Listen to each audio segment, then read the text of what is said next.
How do you do, ladies and gentlemen? You know, there's a huge issue taking place now about Israel. Israel becomes an issue every other month or every week and a half. Every time a new president comes into office, he tries to tell you how he's going to settle the problem of Israel. And now it's Barack Obama's chance to let you know how he's going to solve this problem. But all the other presidents who wanted to solve this problem were constantly even-handed, or everybody thought they were even-handed. At least they attempted to be even-handed. Barack Obama, obviously, through all the statesmanship and the flowery phrases and the fancy dialogue, is not even attempting to be even-handed. He's giving orders to Israel: give up your settlements. I want to make sure that one more person is added to that settlement, and they don't extend a living room, a kitchen, or toilet, and you're very closely organized in exactly that spot, and you should move from that spot for a second and a half, because somehow that's causing all the trouble all over the world. Iran would never start a war, and peace on earth would reign all over the universe if Israel just didn't build another kitchen or toilet, or they didn't need another person, and nobody drank an extra glass of water and an extra foot of land. Now, do you believe this nonsense? This is the biggest piece of fakery in the world, and this man, with all the flowery phrases, if you listen carefully, is defrauding America, because Israel is in no way any problem in this situation. Until 1967, Israel didn't have any settlement problem, and there was no settlements. And in 1967, the Arabs attacked Israel for no reason at all, because they just want them they don't want them to be there.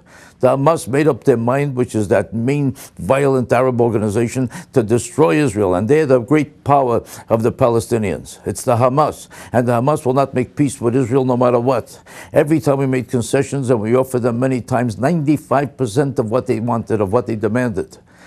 And the answer every time was to go kill Jews, and kill more Jews than ever before. And there's no way Israel could make peace with them. And the settlements have nothing to do with it. Besides, why should the settlements be considered a problem in the first place? Is it even fair to suggest it? Right now, over 1.5 million, almost closer to 2 million Arabs live on Israeli land. Not only do they live there, but they're equal citizens with Israelis in every way.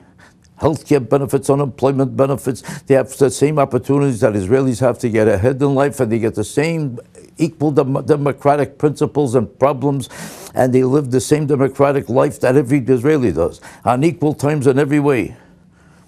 They're equal citizens. How come the Israelis don't complain? Look at this. There's only 1.5 million Arabs here. There better not be one more, and they better not build another toilet or another kitchen. 1.5 million Arabs who are a threat to Israel every day, committing suicide bombings every day. And they take their chance with their very lives to keep 1 million Arabs in their country every day. And it doesn't bother them.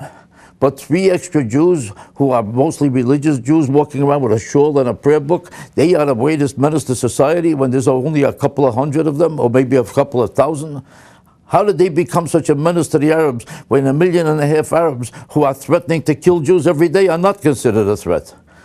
There are no such thing as Israeli suicide bombers. It never existed. It never happened. They're not endangering anybody's life. They're living a peaceful life. Most of them are very religious, humble Jews minding their own business. Why are they such a terrible threat with an extra kitchen?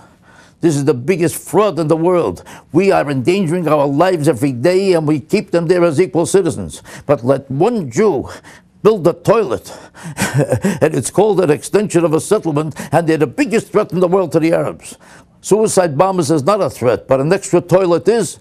This is a fraud and chicanery and deception, and your president ought to be ashamed of himself to make an issue out of it.